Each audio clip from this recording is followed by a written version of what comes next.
Coach, what kind of challenge does Brees Hall present to you guys at running back this week? He's just a really physical runner.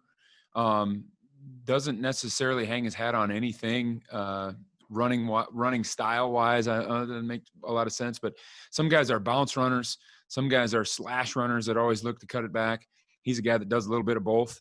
I think another challenge is going to be potentially the footing up there and being able to get body control enough on that grass to be able to have enough control to play either phase of that. But he's just a darn good player. Have you guys, Courtney mentioned that too. Have you guys done anything on the grass fields this week to try and simulate what you'll see up there? Been on the grass every day this week. And you don't know, it's not going to be the same, but I think our guys are comfortable with that. It's not something that's all over our minds, but it's just something that we haven't done for a little while that we're going to have to get back to. I just wanted to ask about specifically your defensive line. It seems like that's been at least one of the strengths on your defense. In what ways have they surprised you just as a unit this season? I don't know if they've surprised me at all. I think that's probably what I anticipated heading into camp. We just got a lot of tough guys, a lot of hard workers. I think what I've been pleased with, maybe not surprised by, but is the amount of guys that we're able to roll in there and have success with. And just looking at the defensive end spot in particular, we're rolling 6 guys in there consistently.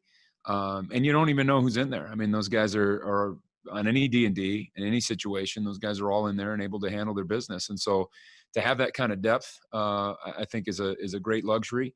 I think the durability that those guys have had, they've been having to play a lot of snaps, and they've been able to do it and do it at a high level week in and week out. It's been fantastic. Thanks, Joe. Appreciate it. Good luck this week. Thank you. Marty? Yeah, I've got a defensive line question too. I was obviously you guys expected Drew Wiley was more of a proven commodity, but wondered a little bit about Eli Huggins, what he's been able to do, and were you surprised at all at the level he's been able to play?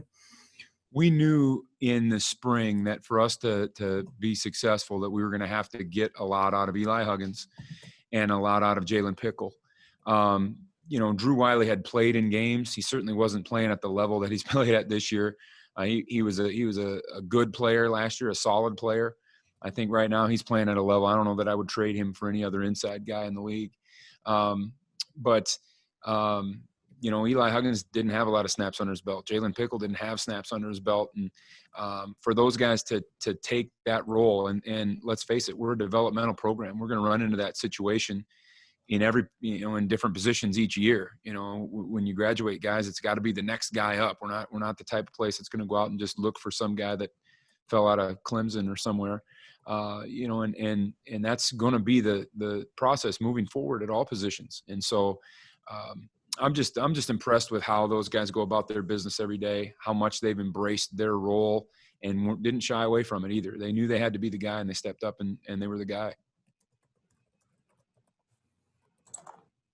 John?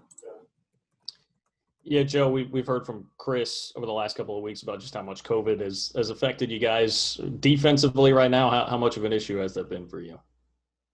Well, it's been a challenge. I mean, where it's affected us a lot, as I'm sure you know, is the young guys and the scout teams. And so, when you're playing a group that's got talented trio of tight ends and you're using defensive linemen as those guys in some instances, and you're using kickers as receivers in some instances, it's just something that you've got to work through. But that's what it is. It's the pictures that are important to us, and we're still doing a number of work, good on good, as we say, against our starting offense, so that we can get some speed and some pictures that we might not be getting from some of those other guys.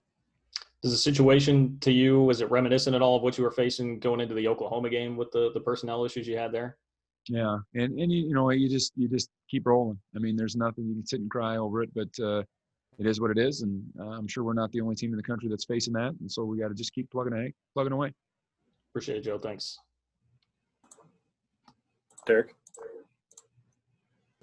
Yeah, Coach. I asked this to kind of find out how a player goes from not seeing the field a whole lot to one of the better ones this year. That's Echo Boydo. So what was kind of keeping him off the field before now, and how has he kind of rectified that issue to be as good as he's been? Echo was just, I would say, probably a little bit of a victim of, we had decent depth at that position, and he just didn't see pictures real well. And Echo, to me, is a guy that he's a smart football player, but he's a guy that's a rep guy and a guy that needs to see things over and over again. And when you don't get that, you don't get consistency from his play, because you don't really know what he knows, if that makes any sense at all. And he just, when he kind of got thrust into that role and he was getting all the pictures, boy, he got so much better so quickly. And, he's just kind of taken off from there. And I think the more he plays, the more comfortable he gets. He's still, and he would tell you the same, I think he's still a work in progress. He's going to be a better player in a year, just because of what he's going to be able to do with his body and whatnot. But I think the confidence that he's gotten over the last 6 or 7 weeks from his play is speaking volumes every Saturday out there. It's no secret there's been a little bit of attrition lately from your guys' roster, and Coach Klanderman said, you can kind of use Echo Boydo as that example that your time could still come. But is it also kind of teach you guys a little bit that there could be more guys that are ready to contribute if they can get their time?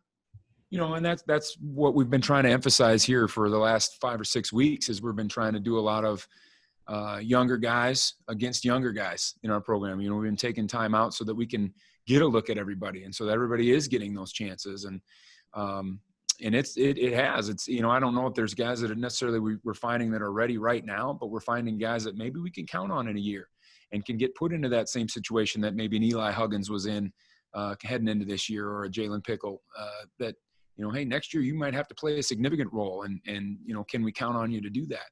And we're pleased with what we're seeing out there. But, listen, as far as the attrition goes, this program isn't for everybody. We're going to do things a certain way to try to achieve a certain standard, and not everybody's able to adhere to that standard, and that's just what it is. And lastly, I know everyone knows this is a real challenging year for college student athletes. They're being asked and required to do things that aren't normal. But how challenging is it as a coach? Is this one of the more challenging years of your career? Probably the most challenging year. And I think one of the challenges that probably doesn't get talked enough about is, it isn't dealing with the scout team or the numbers or that. It's the fact that our time is so limited and has been so limited in the off season, with ability to build relationships with our players and just being able to be around those guys as much as we normally would be.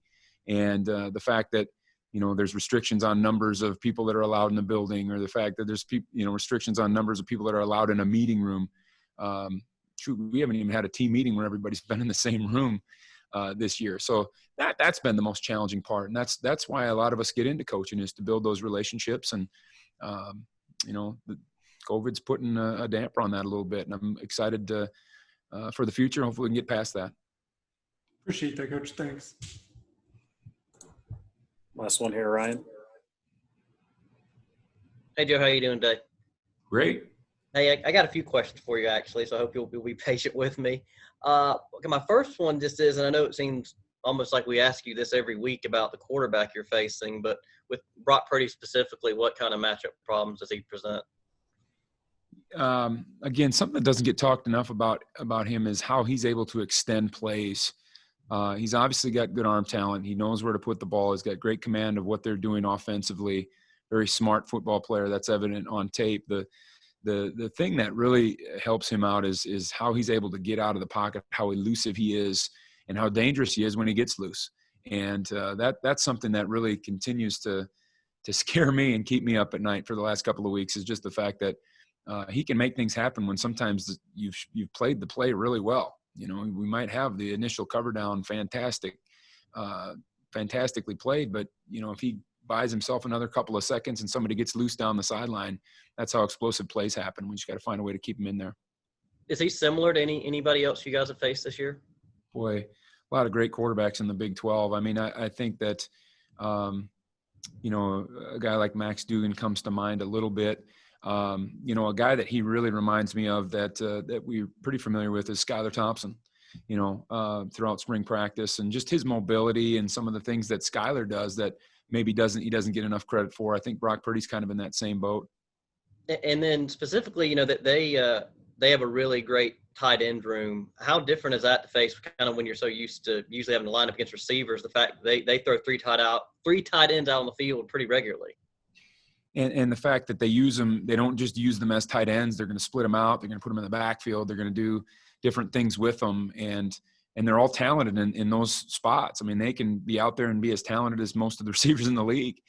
They can be in the backfield and be kicking out run plays as physical as any fullback in the league. And so are there fullbacks in the Big 12? But they're just their skill sets are so diverse and so good. Fortunately for us, and the one saving grace is, again, that's something that we do see a lot in the spring.